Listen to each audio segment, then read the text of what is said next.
Bandel GT রোডের উপর বটগাছ পড়ে বিভ্রান্তি ছড়ালো। ঘটনাটি কোদালিয়া ২ নম্বর পঞ্চায়েতের অন্তর্গত নলডাঙ্গা এলাকার অন্তর্গত। আজ দুপুর বেলায় হঠাৎই একটি বটগাছ জিটি রোডের ওপর আচমকা পড়ে যেতে আতঙ্কিত হয়ে পড়ে এলাকার মানুষজন। তখন জিটি রোডের উপর দিয়ে যাচ্ছিল একটি টোটো এবং অন্য যানবাহন। স্থানীয় এলাকাবাসী জানান বর্ষর দুর্ঘটনার হাত থেকে রক্ষা পেয়েছে যাত্রীবাহী একটি টোটো গাড়ি। তৎক্ষণাৎ এলাকাবাসী স্থানীয় গ্রাম পঞ্চায়েতের প্রধানকে খবর দিল, তিনি ফোন ধরেননি।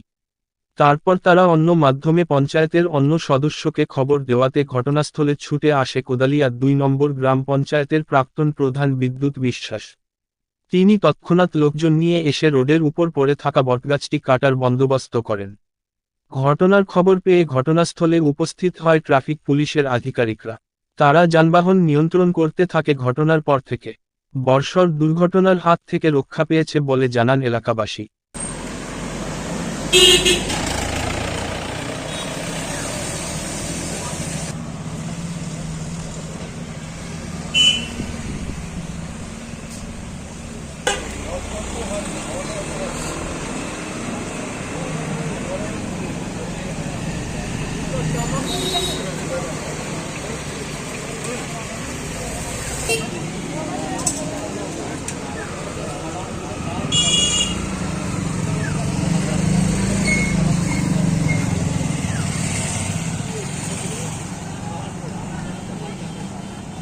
এখানে একটা বটগাছ একদম জিটি রোডের ওপর পড়ে গেছে, দুর্ঘটনা ঘটে যেতে পারতো। তারপরে কি দেখলেন আপনারা? দুর্ঘটনা মানে বিশাল দুর্ঘটনা ঘটতে পারতো। যা ডাল পড়েছে, এখানে একজন দোকানদারও থাকে, তিনি কোনো রকমভাবে তার প্রাণে বেঁচে গেছে। দুজন এখানে বসেছিল, একটা টোটো একদম দুটো গাছের মাঝখানে পড়েছিল, মানে খুব লাকিলি বেঁচে গেছে টোটোর সবাই প্যাসেঞ্জার পুরো শেষ হয়ে যেত ওই যাওয়ার সময়। বিশাল মোটা গাছ, এইটাই আমার দোকান, এবং একটা গাছ আমার দোকানে পড়েছে, একটা গাছ রোডের উপর পড়েছে। তো আমি তখন আমি থাকি হচ্ছে আমাদের নলডাঙ্গাতে 118 নম্বর ওয়ার্ড কোদালিয়া 2 নম্বর গ্রাম পঞ্চায়েত আন্ডারে থাকি আমি।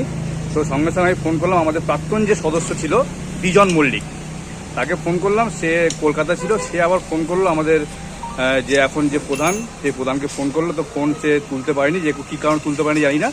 তারপরে ও আবার আমাকে ফোন করে বললো আমি প্রাক্তন প্রধান যে আপনার বিদ্যুৎ বিশ্বাসকে ফোন করেছি। সে তখন বললো যে ও লোকজন কিছু ওখানকার নিয়ে এই গাছটা সরানোর ব্যবস্থা করছে পুলিশের অনুমতি নিয়ে। সে সেইভাবে সেই মতন করে সব কিছু লোকজন নিয়েছে, এখন সব পরিষ্কার করে দিচ্ছে, লোকজন যাতায়াত করতে পারছে এখন সুস্থভাবে, এবং পরিস্থিতি অনেক স্বাভাবিক হয়ে গেছে। প্রধান জেনেছিল বিষয়টা? প্রধান ফোনই রিসিভ করতে পারবে, ফোন করা হয়েছে কিন্তু সে ফোন রিসিভ করতে পারে না। কাজ করতে করতে হঠাৎ দেখলাম দুম করে মচমচ করে আওয়াজ করতে গিয়ে যে গাছটা হঠাৎ ভেঙে পড়ে গেল।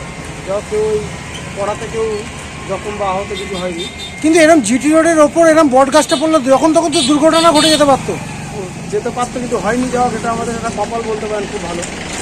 যাওয়া কোনো দুর্ঘটনা হয়নি বা বড় কোনো ঘটনা ঘটেনি, খুব অল্পর উপর দিয়ে গেছে, কেউ আহত কিছু হয়নি। কিন্তু গাছটা কি আগে কি এরকম ছিল, আপনারা জানিয়েছিলেন কাউকে? না, গাছটার ব্যাপারে তো কিছুই যায় না, যেমন ছিল তেমনই রয়েছে। আজকে দেখলাম হঠাৎ পড়ে গেল। দাদা কি দেখলেন?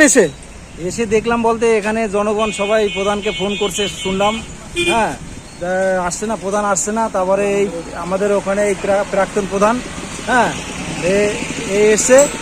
এসে আমাদের ফোন করেছে। আমরা গাছ কাটা লোক, হ্যাঁ, আমরা এসে দেখি প্রাক্তন প্রধান আছে, এদের নিয়ে এই অবধি আমরা দেখলাম। প্রধানকে ফোন করেছিলেন? হ্যাঁ, প্রধানকে এখানে লোক ফোন করেছে, এখানে পাবলিকরা ফোন করেছে, এরা বলাবলি করছে, প্রধান আসেনি। হ্যাঁ, দেখা গেল একই দলের তো এই প্রাক্তন প্রধান এসে কাজটা করছে, কি বলবেন? এই তো এই প্রধানেরই, কিন্তু প্রাক্তন প্রধানকে আমরা দেখেছি। দাদা জিটি রোডের ওপর এরকম মাঝ মধ্যিখানে একটা গাছ পড়ে গেছে, লোকেরা বলছে এখানে আতঙ্কিত দুর্ঘটনা ঘটে যেতে পারতো, কি বলবেন? ঘটে যেতে পারতো। আমি তো এই প্রশাসন থেকে খবর পাই, এবং তৎক্ষণাৎ আমাদের যে যারা গাছ টাছ কাটে আমাদের এলাকার, ওদের 2 জনকে নিয়ে এসেছি। পুলিশের অনুমতি নিয়েই গাছ কাটা হচ্ছে এখানে। অ্যাকচুয়ালি মানুষের যাতে কোনো অসুবিধা না হয় সেটাই আমাদের কাজ। আমাদের ট্রাফিকের স্যাররা রয়েছে, ওরা খুব দক্ষতার সহিত আমাকে আন্তরিকতার সহিত ফোন করলেন। আমি আর সময় নষ্ট করিনি, আমি তৎক্ষণাৎই এসেছি। স্যাররা বলবেন, তো রাস্তাটা ক্লিয়ার করাটাই আমাদের কাজ।